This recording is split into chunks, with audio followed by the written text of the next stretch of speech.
Hello. నేను doctor Padmaja Vijayawada నుంచి. మనది లాస్ట్ కాన్వర్జేషన్‌లో ప్రెగ్నెన్సీ గురించి మమ్మల్ని పేషెంట్స్ గానీ, వాళ్ళ హస్బెండ్స్ గానీ, వాళ్ళ ఫ్యామిలీ గానీ అంతా బావుంది అంటే క్వెషన్‌కి జవాబు యెస్ ఆర్ నో అని ఎందుకు ఇంత సింపుల్‌గా ఇవ్వలేము అనే దాని మీద వెళ్తున్నాం. ఆల్రెడీ ఫస్ట్ 3 మంత్స్‌లో ఏమేమి అవుతాయి, వాటిలో ఉండే కష్టాలేంటి, వాటిలో ఎంతవరకు ఇన్ఫర్మేషన్ వస్తుంది అనేది ప్రీవియస్ వీడియోలో ఉంది. ఈ వీడియోలో ఆహ్, సెకండ్ ట్రైమెస్టర్ అంటే 12 వీక్స్ నుంచి 12 వారాలు కంప్లీట్ అయిన దగ్గర నుంచి 28 వీక్స్ దాకా ఏమేమి చేంజెస్ అవుతాయి అనే దాని గురించి మాట్లాడుకుందాం. దీంట్లో బేసిక్‌గా మనం చూడాల్సింది మదర్ వైపు అయ్యే చేంజెస్, బేబీ వైపు అయ్యే చేంజెస్. గుడ్ పార్ట్ బేబీ వైపు ఏంటి అంటే 12 వారాల కల్లా బేబీ లోపల అవయవాలన్నీ కరెక్ట్‌గా ఏవి ఎక్కడ ఏ ప్లేస్‌లో ఉండాలో అవన్నీ తయారైపోతాయి. అండ్ ఈ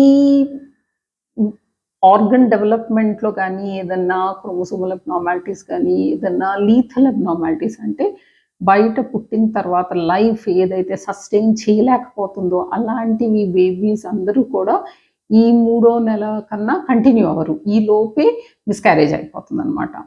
సో ఇక్కడ నుంచి బేబీ మాయ బాగా తయారవుతుంది కనుక ఆ బేబీ మదర్ దగ్గర నుంచి న్యూట్రిషనల్ సప్లిమెంట్స్ తీసుకొని మాక్సిమం గ్రోత్ పీరియడ్ ఈ టైంలో. సో ప్రతిరోజు ఏదో ఒక గ్రోత్, ఏదో ఒక డెవలప్మెంట్, ఏదో ఒక మెచ్యూరిటీ అవుతూ ఉంటుంది. న్యూట్రిషనల్ రిక్వైర్మెంట్స్ బేబీవి ఎక్కువ ఉంటాయి కాబట్టి. అండ్ ఈ టైం కల్లా మదర్‌లో చేంజెస్ ఏమవుతాయి అంటే వేవిళ్ళు అవి తగ్గుతాయి, కళ్ళు తిరగటం అది తగ్గుతుంది, ఆకలి కొంచెం పెరుగుతుంది, తినగలిగే శక్తి ఉంటుంది. అందుకు ఈ టైంలో ఈ బేబీ గ్రోత్‌కి ఏదైతే కావాలో ఆ మాక్సిమం న్యూట్రిషన్ ఇవ్వాలి. సో ప్రోటీన్స్ కావాలి, కార్బోహైడ్రేట్స్ కావాలి, ఎంతో కొంత ఫ్యాట్ ఉండాలి. ఎందుకంటే మన బాడీ లోపల ప్రతి సెల్‌కి దాన్ని వాల్ చేసేది ఫాస్ఫోలిపిడ్ లేయర్‌తో, అంటే లిపిడ్స్ ఉంటాయి. సో ఎంతో కొంత ఫ్యాట్ ఉండాలి. టోటల్ డిప్రైవేషన్, ఎక్స్‌ట్రీమ్స్ దేనికి ఉండకూడదు. ఐరన్ రిక్వైర్మెంట్ పెరుగుతుంది, కాల్షియం రిక్వైర్మెంట్ పెరుగుతుంది. ఎందుకంటే పళ్ళు, బొయ్కులు తయారవుతూ ఉంటాయి. ఇది యుటిలైజేషన్ అవ్వటానికి వైటమిన్ డి కావాలి కనుక వైటమిన్ డి రిక్వైర్మెంట్ ఉంటుంది. మన డైట్‌లో ప్రోటీన్ తక్కువ ఉంటే ప్రోటీన్ సప్లిమెంటేషన్ రికమెండ్ చేస్తాము. అండ్ గుడ్ పార్ట్ ఏంటి అంటే బేబీ సఫిషియంట్ సైజ్‌కి పెరుగుతుంది కనుక కదలికలు ఉంటాయి కనుక ఆ కదలికల పర్సెప్షన్ మదర్‌కి తెలవటం మొదలెడుతుంది. మదర్ వైపు నుంచి ఏం చేంజెస్ ఉంటాయి అంటే మాయ ఫిక్స్ అవుతుంది. అండ్ ఈ మాయ తయారు చేసే ప్రోటీన్స్‌తో మదర్ బాడీ ఈ ప్రెగ్నెన్సీ డిమాండ్స్‌కి అడ్జస్ట్ అవ్వటం అనేది కంప్లీట్ అవుతుంది కనుక ఈ పొజిషన్ అది ఎట్లా ఉంది అనేది చూసుకోవచ్చు. అండ్ ఈ బేబీ కరెక్ట్‌గా డెవలప్ అవుతుందా లేదా, అన్ని ఆర్గన్ సిస్టమ్స్ ఉండవలసిన ప్లేస్‌కి ఉన్నాయా లేదా, అండ్ మోస్ట్ కామన్ అబ్నార్మాలిటీ ఈ ట్రైమెస్టర్‌లో ఏముంటుంది అంటే కార్డియాక్ అబ్నార్మాలిటీస్ 1 in 300 బేబీస్‌కి ఉంటాయి. సో అందుకు టీఫాలో డీటెయిల్డ్ స్కాన్ చూపించుకోవచ్చు, కార్డియాక్ ఈకో చేయించుకోవచ్చు.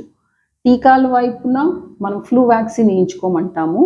అండ్ ఈ కాలంలో టెటనస్ వ్యాక్సిన్స్ కొంచెం లేట్‌గా ఇస్తున్నాము. అప్పుడు ఏంటంటే బేబీకి, మదర్‌కి ఇద్దరికి కూడా ప్రొటెక్షన్ ఉంటుంది.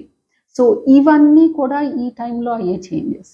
సో మీకు మనము స్కాన్‌లో చూడటము ఏం కనపడుతుంది అంటే గర్భసంచి ఎంత పెద్దగా ఉంది, మాయ పొజిషను వెళ్ళే దారికి ఎంత రిలేషన్‌లో ఉంది, అండ్ ఈ గర్భసంచికి రక్తం తెచ్చే పైపులు సరిపడా సప్లై చేయగలుగుతున్నాయా లేదా, బేబీ పొజిషన్ ఎలా ఉంది, ఆర్గన్ సిస్టమ్స్ అన్నీ కరెక్ట్‌గా డెవలప్ అయిందా లేదా.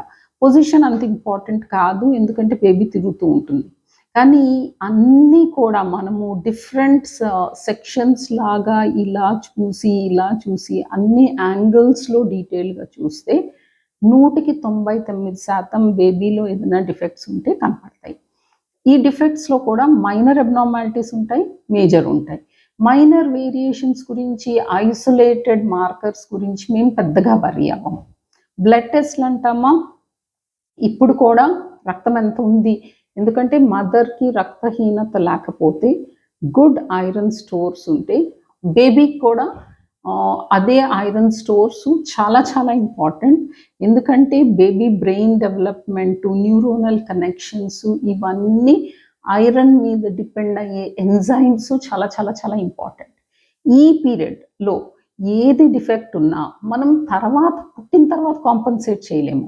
ఎందుకంటే డెవలప్ అయ్యేటప్పుడు ఎట్లా అయితే మనం గోడ బిల్డ్ చేసేటప్పుడు, ఫౌండేషన్ లే చేసేటప్పుడు అప్పుడు స్ట్రెంగ్త్ ఉంటేనే తర్వాత అంతా ఉండవచ్చు కనుక ఇన్ యూటిరో న్యూట్రిషన్ చాలా చాలా చాలా ఇంపార్టెంట్. సో కొన్నిసార్లు ఏమవుతుంది అంటే మనము 3rd మంత్లో 4th మంత్లో డీటెయిల్గా స్కాన్ చేసినా కూడా ఆ లోపాలు చాలా చిన్నగా ఉంటాయి. సో బేబీ కొంచెం పెరిగితే తప్ప మనకి ఈ లోపాలు బయటపడవు.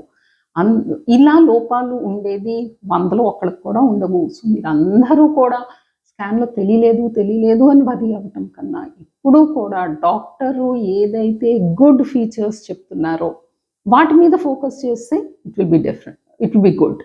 అండ్ ఈ కొంతమందికి ఈ టైంలో ప్రెగ్నెన్సీలో బీపీలు బయటపడతాయి, కొంతమంది షుగర్లు బయటపడతాయి. వాటిని గుడ్ కంట్రోల్‌లో ఉంచుకున్న వాళ్ళకి పెద్దగా ఫీటల్ అవుట్కమ్స్ కానీ ఇవి బ్యాడ్ ఉండవన్నమాట. సో అందుకు regular antenatal care and following the advice, focusing ఏదైతే మంచి ఉందో దాని మీద ఫోకస్ చేస్తూ ముందుకు వెళ్ళిన వాళ్ళల్లో అవుట్కమ్స్ రిజల్ట్స్ చాలా బాగుంటాయి. నెక్స్ట్ వీడియోలో మీకు 3rd ట్రైమెస్టర్ గురించి వివరాలు ఇంకొన్ని చెప్తాను. Have a good day and wish you health. This is doctor Padmaja at Vijayawada.